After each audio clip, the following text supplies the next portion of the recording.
This tutorial is to show the different screening methods within the easyTone.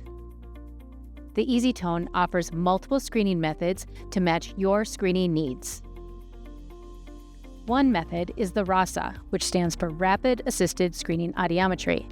This is a term introduced by MAICO to describe the rapid sweep screening process where tones are only presented at a set screening level to quickly sweep through the frequencies. This is most widely used in mass hearing screenings to determine those with normal hearing to those where further evaluation is needed. The second method is pure tone audiometry, where the screener can adjust the level before presenting the tone. This is typically used when a threshold level is necessary to complete the screening. The easyTone provides easy setup and selection of your preferred test method through the protocol creation.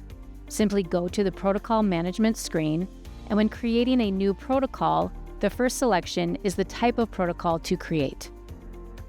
The RASA offers the sweep screen approach, and the pure tone audiometry includes the level adjustments within the test screen. Both of these screening methods can be performed as a manual or automatic test based on the selection within the protocol.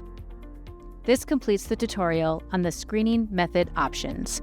Please continue through the tutorial series for additional easyTone instruction.